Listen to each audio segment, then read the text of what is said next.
말씀은 창세기 3장 8절에서 19절 말씀입니다. 함께 말씀 봉독하겠습니다.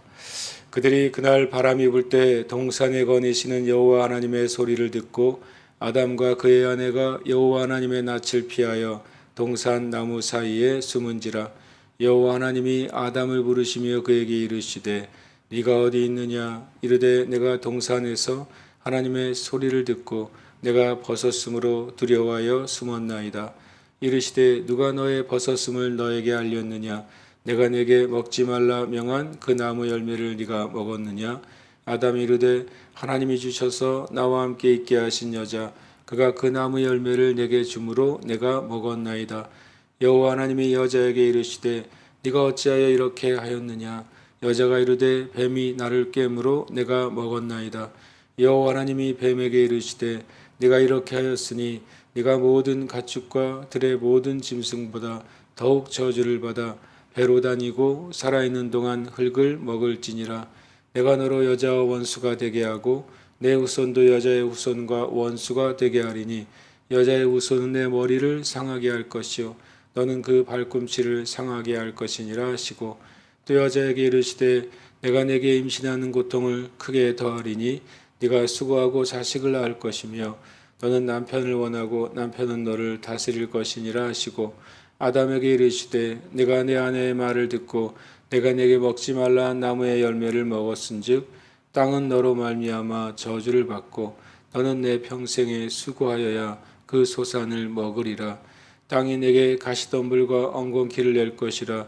네가 먹을 것은 밭의 채소인즉 네가 흙으로 돌아갈 때까지 얼굴에 땀을 흘려야 먹을 것을 먹으리니 네가 그것에서 취함을 입었음이라. 너는 흙이니 흙으로 돌아갈 것이니라 하시니라. 아멘.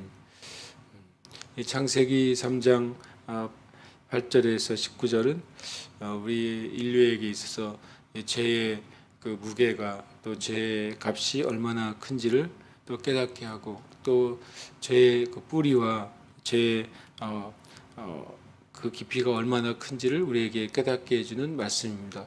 동시에 이런 죄의 심판과 저주가 있는 말씀이면서 이 안에 또 죄지은 인간에 대한 하나님의 사랑, 또 죄를 짓도록 또 인간을 유혹한 또 미혹한 사단에 대한 하나님의 심판이 또 나타나 있습니다. 정말 하나님이 죄를 미워하시되 또 하나님의 백성들을 끝까지 사랑하시는 것을 또 보여주시는 말씀이 됩니다.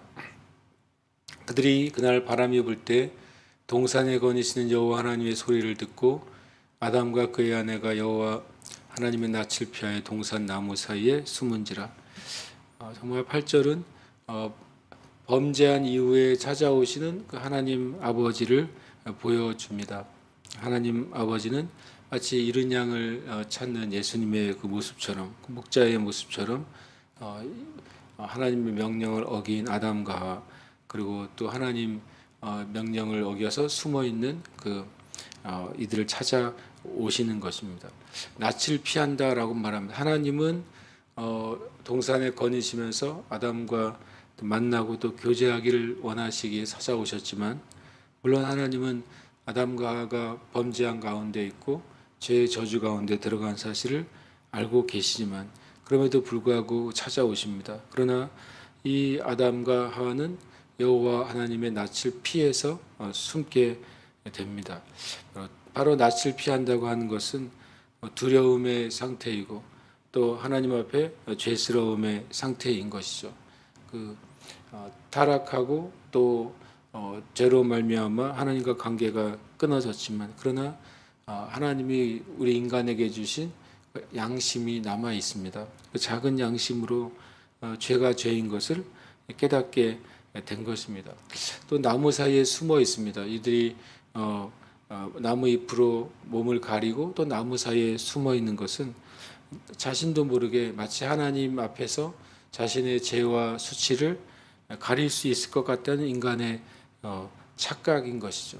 그래서 지금도 동일하게 온 인류 가운데 인간이 우리 안에 있는 죄와 악을 숨기는 것처럼 수만 가지로 포장하고 우리 자신을 마치 죄 없는 자인 것처럼 의로운 자인 것처럼 고상한 자인 것처럼, 마치 동산나무에 숨어서 자신 수치를 숨기는 것처럼 온 인류는 그렇게 죄를 숨기려고 하지만, 그러나 하나님 앞에는 드러날 수밖에 없다는 사실을 우리는 고백하고 알게 되는 것입니다. 여호와 하나님이 아담을 부르시며 그에게 이르시되 네가 어디 있느냐라고 주님이 물으십니다. 실은 주님은 어떻게 보면 열린 공간이죠. 에덴이라는 열린 그 장소 안에서 하나님이 물으시는 것입니다. 네가 어디 있느냐. 실은 아담이 에덴을 떠난 것은 아님에도 불구하고 어디 있냐라고 질문하시는 것은 이미 하나님과 거리가 멀어진 아담에 대해서 말씀하시는 것이죠. 또 아담이 있어야 될 자리에 그가 떨어져 나간 것에 대해서 질문하시는 것입니다. 또 한편으로는 아담과 하와에게 에덴을 가꾸고 에덴을 다스릴 책임을 주셨는데 죄로 말미암아 책임으로부터도 벗어났기 때문에 주님이 질문하시는 것입니다. 하나님이 하나님을 떠난 모든 인류에게 이렇게 질문하고 계신 것이죠. 하나님과의 관계가 끊어진 것에 대해서 질문하시고, 하나님이 아껴주신 진짜 사명에 대해서 끊어진 것에 대해서 질문하시고, 우리가 있어야 될 자리를 떠난 것에 대해서 질문하시는 것입니다. 우리가 마음을 지킬 때 하나님과의 관계를 잃어버리지 않게 되는 것입니다. 우리가 진리 안에 있을 때에만 우리의 인생의 참된 목적이나 우리가 있어야 할 자리에 있게 되는 줄 압니다. 굉장히 실은 슬픈 목소리인 것이죠. 주님이 찾습니다. 그때 아담이 자신을 숨기거나 숨을 수 없다는 사실을 당연히 드러내고 말합니다. 하나님의 소리를 듣고 내가 벗었기 때문에 두려워서 숨었다, 이렇게 말하고 있습니다. 실은 죄로 말미암아 인간에게 수치가 찾아왔고 두려움이 찾아왔고 하나님을 피하게 되고 또 하나님을 거절하게 되는 것입니다.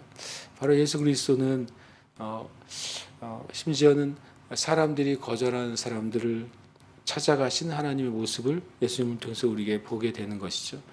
9절과 10절은 굉장히 슬픈 장면이면서도 하나님의 사랑이 있다는 사실을 또한 우리에게 깨닫게 하시는 장면인 것입니다. 11절에 이르시되 누가 너의 벗었음을 내게 알렸느냐, 내가 내게 먹지 말라 명한 그 나무 열매를 내가 먹었느냐. 주님이 이미 답을 알고 계시잖아요. 먹었다는 사실을 알고 계시고 그것이 수치가 되고 두려움이 되고 죄의식이 되고 하나님을 피하게 되었다는 사실을 아십니다. 그럼에도 불구하고 왜 질문하십니까? 실은 어떤 면에서는 회개의 기회를 주시는 것입니다. 회개의 기회는 우리에게 늘 주시는 것이죠. 그렇기 때문에 심판 때 회개의 기회 가운데 돌이켜서 하나님께 돌아오면 구원이요, 회개의 기회를 주실 때에 하나님을 거절하고 진리를 외면하면 심판인 것입니다.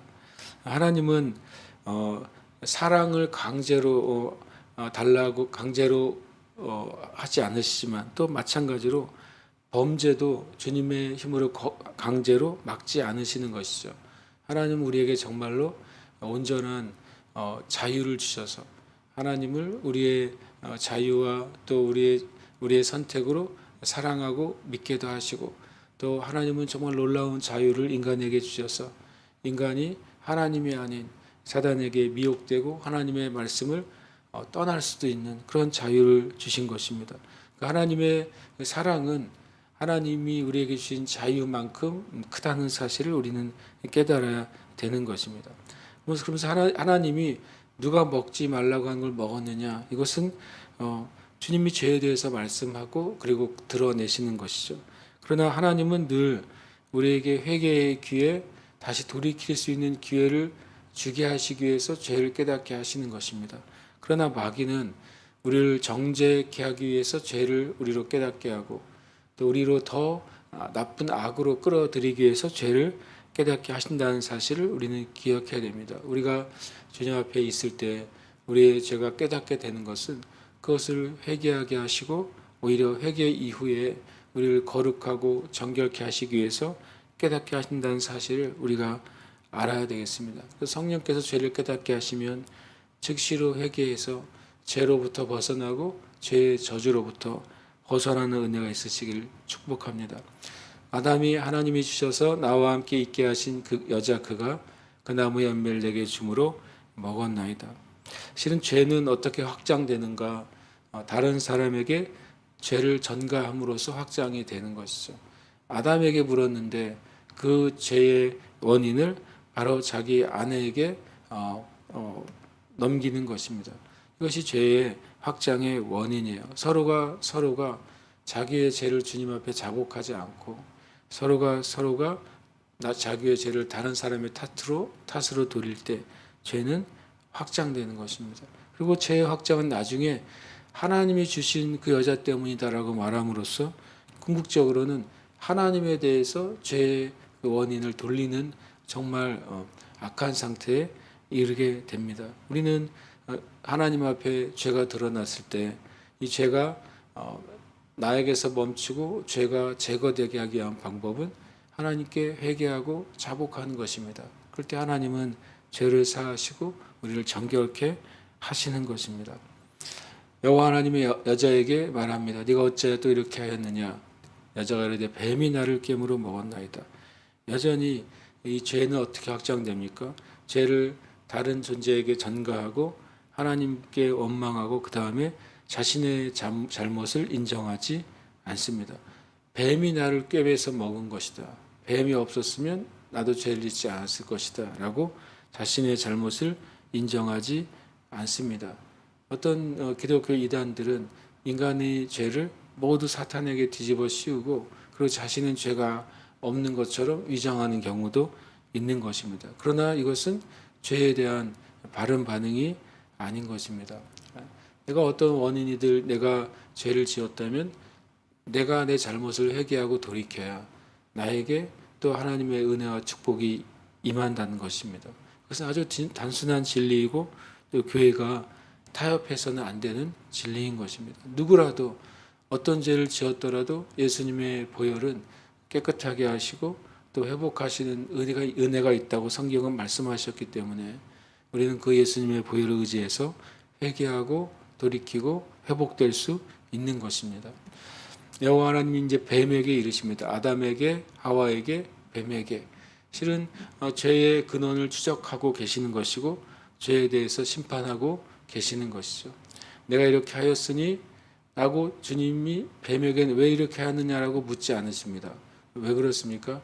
그가 이미 죄된 존재요. 회복할 수 없는 타락한 존재라는 사실을 하나님이 아시기 때문에 그렇습니다.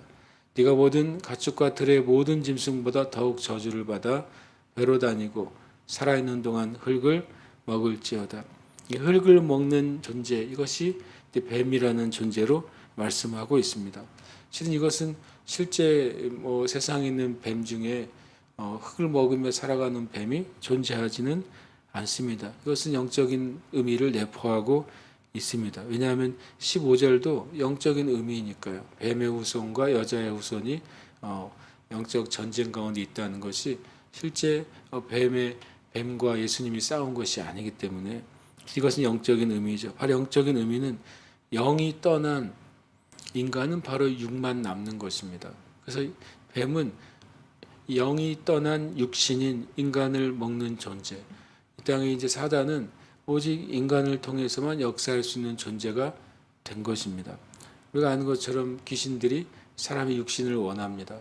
죄 가운데 있고 성령이 없는 사람의 육신을 원하는 것이죠. 그것이 실은 뱀에게 준 저주라고 성경은 말씀하고 있습니다. 15절에 내가 너로 여자와 원수가 되게 하고 내 후손도 여자의 후손과 원수가 되게 하리니 여자의 후손은 내 머리를 상하게 할 것이요 너는 그의 발꿈치를 상하게 할 것이니라 하시고 15절이 흔히 말하는 창세기의 복음인 것이죠. 바로 하나님의 공의로운 심판을 보여주고 있고 또 하나님의 은혜와 사랑을 보여주고 있습니다. 죄가 제거돼야 구원이 임하는 것이죠. 그래서 하나님께서 죄를 제거하시기 위해서 여자의 후손, 여기서는 여자의 후손은 단수로 되어 있습니다. 역사 가운데 여자의 후손으로 말할 수 있는 존재는 단 한 명밖에 없는 것이죠. 그 한 명의 여자의 후손이 바로 내 머리를 상하게 할 것이다. 이 표현을 보면 여자가 있고 여자의 후손이 있습니다. 그러면 또 뱀이 있고 뱀의 후손이 있어요. 여자의 후손과 뱀의 후손이 싸우는데 뱀의 후손의 머리를 상하는 게 아니라 뱀의 머리를 상하게 한다고 하잖아요. 이것은 되게 중요한 개념입니다. 나란히 놓고 보면 앞뒤가 안 맞죠. 만약에 여자의 후손과 뱀의 후손이 원수가 된다면 여자의 후손은 뱀의 후손의 머리를 상하게 해야 되잖아요.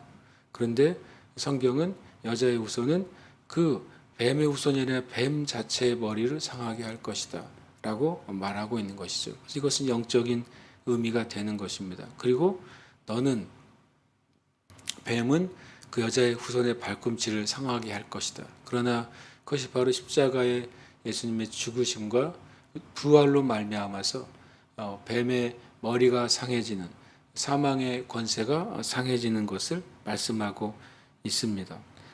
범죄한 인간을 구원하시는 과정이 바로 앞으로 역사의 과정이죠. 또 범죄함으로써 무너진 하나님의 나라가 회복되는 과정이 바로 모든 역사의 과정입니다. 또 반대로 사탄의 편에서 볼 때는 범죄한 인간을 구원하시는 과정은 바로 사단을 심판하시는 과정이 되는 것입니다. 하나님의 구원이 완성될 때 사단의 심판도 완성되는 것입니다. 16절에 여자에게 이르시되 내가 내게 임신하는 고통을 더할 것이다. 여자에게 내린 죄의 형벌은 고통스러운 임신과 수고하는 출산인 것입니다. 그 다음에 또 너는 남편을 원하고 남편은 너를 다스릴 것이다 라고 말하고 있습니다.